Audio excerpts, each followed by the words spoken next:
On August 9, 1960, Captain Kong Lea led a bloodless coup and seized control of the capital to end the government corruption from external pressure from the United States. Captain Kong Lea demanded for a new coalition government under the neutralist Lao Party. The Pathet Lao Army launched a major offensive towards the capital from Sam Nua Province to support Captain Kong Lea. The North Vietnamese Army sent over 40,000 North Vietnamese troops to support the Pathet Lao Army advance towards the Laos capital. Phai Da Lo Blayo led his Hmong troops to help lead the communists through the Hmong territory. Hundreds of thousands of Hmong began fleeing west in large numbers. Vang Pao and around 700 of his Hmong troops were finally able to stop the communist advance at Pa Dong. At the same time, Soviet aircraft began to land in the Laos capital.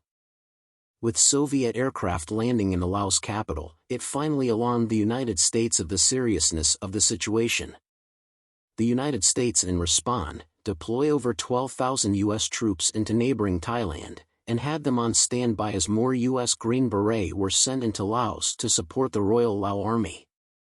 The United States urgently told the Royal Lao Army to go on the offensive, and to retake the Laos capital and the airport that the Soviet were using. Vang Pao and his troops held the communists back for months, and after months of fighting, Vang Pao, in frustration of the lack of resupply, reinforcement, and lack of payment for his soldiers, went to meet with Royal Lao General Phomino Savin and demanded answer. Turns out, Lao General Amka Sukhavaong, commander of the Royal Lao Army in Region 3, refused to move against Captain Kong Lea in the capital, and now have turned to support Captain Kong Lea instead. Since the Royal Lao don't have the control of the capital, where the monthly military payments comes from, they can't pay the Royal Lao soldiers. Vang Pao responded by leading over 200 of his Hmong with no weapons to prevent bloodshed, and surround General Amka Sukhavaong when he got off his airplane and arrested him. Vang Pao then turned General Amka Sukhavaong over to Generals Phomino Savin in exchange for ammo and food supply, along with payment for his troops that have been fighting for months. General Amka Sukhavaong, years later, said that he hold no grudge against Vang Pao, and the two remain good friends. Vang Pao's bold move caught the attention of CIA agent Bill Lair. October 13, 1960, the North Vietnamese Army combined with the Pathet Lao Army capture the town of Ban Ban. Along Route 7, thousands of Hmong refugees can be seen fleeing the communist advance. Hmong famous northern warriors Mua Sher Pao led his troops to Buon Long, and they will hold on to Buon Long until 1976. In Lad Hoan, Hmong refugees running from the communist attacks begin to overpack Lad Hoan. Phai Da Lo Blayo and his Hmong troops begin pointing out certain Hmong villages that were of Tu Bi Li Fong follower, and the communists raided and attacked those Hmong villages. Meanwhile, they also begin to convert Hmong over to the communist side. Vang Pao began to make plan for his Hmong people and order all available Hmong men who have a rifle to go to the mountains around the Plain of Jars. Tu Bi Li Fong and Vang Pao set up 12 military bases around the mountains around the Plain of Jars, where they can harass and cut off the enemy's supply lines, strategies that he first learned from the older Hmong generation soldiers that fought against the Japanese during World War II. Vang Pao knew that they wouldn't be able to hold off the overwhelming larger and better equipped North Vietnamese army. Ninh Tong Li. Big dark airplanes bearing Russian flag dropped parachutists and military equipment from noon of day until dark to our Hmong area. We were never afraid of the Pathet Lao, nor of Kong Lea force. We knew the Pathet Lao well, and we knew that the Pathet Lao can never defeat us, but the black aircraft which we had never seen before, and the parachutists and supplies that the planes dropped scared us. The soldiers were not Pathet Lao, they were well armed and we were not. We suspected they were North Vietnamese and their Soviet advisors. December 11, 1960, in the Laos capital, Soviet aircraft unloaded 6 105 artillery guns along with North Vietnamese troops. The United States again frustratingly and urgently urged the Royal Lao Army to go on the offensive to retake the capital and the airport before it's too late. On December 13, 1960, Lao General Phomino Savin personally led the Royal Lao Army in Military Region 3 to retake the capital. The battle for the capital lasted for 3 days, with the Royal Lao Army forcing the North Vietnamese troops and Cong Lae troops out of the capital. Cong Lae troops and North Vietnamese troops retreated west to the Vietnamese border, as the Royal Lao Army continued to give chase and attacking them. During the battle, Soviet personnel took off from their aircraft as the Royal Lao Army was closing in on the airport. Even though the Royal Lao Army was successful at recapturing the Laos capital, it took nearly months of U.S. constant nagging to finally get the Royal Lao to fight back.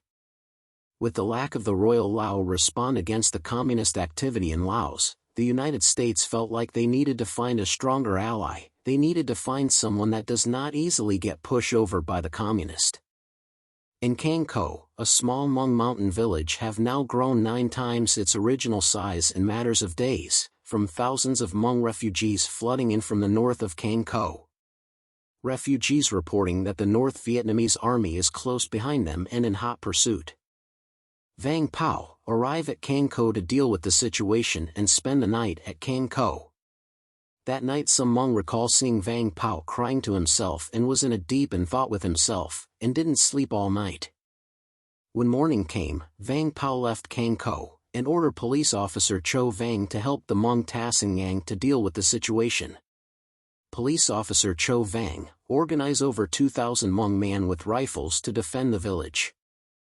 Police officer Cho Vang, in Cang Co constantly transmitted a distress signal to the Laos capital, hoping someone would send help. Police officer Cho Vang distress signal worked, and high in the sky approaching from the southwest was an American Marine helicopter, and when it landed CIA agent Bill Lair and a Thai soldier emerged from the helicopter. Bill Lair was looking for Vang Pao, but he was not in Cang Co.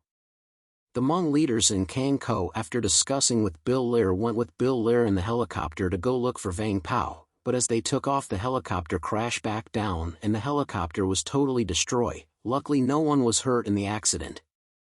Bill Lair radioed for help that his helicopter was down, and soon a reply came back saying what parts do they need to fix the helicopter, and everyone started laughing because the helicopter needed more than just parts, it's broken into several pieces. The next day, another helicopter came to pick up Bill Lair, while his Thai soldiers stay with the Hmong people to look for Vang Pao. The Hmong tracked Vang Pao down at Ta Viang, encampment overlooking the Plain of Jars. The Hmong people told Vang Pao that an American was looking for him, and that he would come today. The Hmong people told Bill Lair to hurry because Vang Pao was known to be an impatient man, especially with the Communist Army on the advance. CIA agent Bill Lair arrived in a green U.S. Marine H-34 helicopter. Vang Pao stand at attention and saluted Bill Lair as he walked up to him, and they went into a private house and talk. Bill Lair wasn't sure if Vang Pao can organize, inspire, and lead his people to resist the communist takeover. Vang Pao assured that his people hated the communist, particularly the Vietnamese. Vang Pao: For me, I can't live with communist. I must either lead my Hmong people out of here, or lead my Hmong people to fight back, and I prefer to fight. These are our hills, our mountains, our territories, and the enemies are coming. If you give us weapons we will fight. Bill Lair was pleased with Vang Pao's determination and his words. Bill Lair: I was pleased with how much determination the Hmong wanted to fight back, and wanted to take back the land they had lost, and how much they wanted to take the fight to the communist, particularly the North Vietnamese. Even an old Hmong elder in the village was begging for a rifle to go fight. Vang Pao, along with the Hmong troops that's serving in the Royal Lao Army, have been receiving weapons, resupply, and payments from the Royal Lao Army, but at an inconsistent pace. But now that the U.S. CIA was supplying Vang Pao and the Hmong troops directly from the U.S. weapons depot, they now have the firepower needed to fight back against the communist. In 1960, as the Laos Civil War escalated, the Royal Lao government found itself obliged to adopt a more flexible policy toward minority groups, in order to compete with the Pathet Lao for support from the minority, and minority became increasingly involved in the Lao political and military affairs. In 1961, with the help of CIA pressure on the Royal Lao government, Vang Pao was promoted to general in the Royal Lao Army, and was in command of the entire military in Region 2, since majority of the people living in Region 2 was of Hmong people.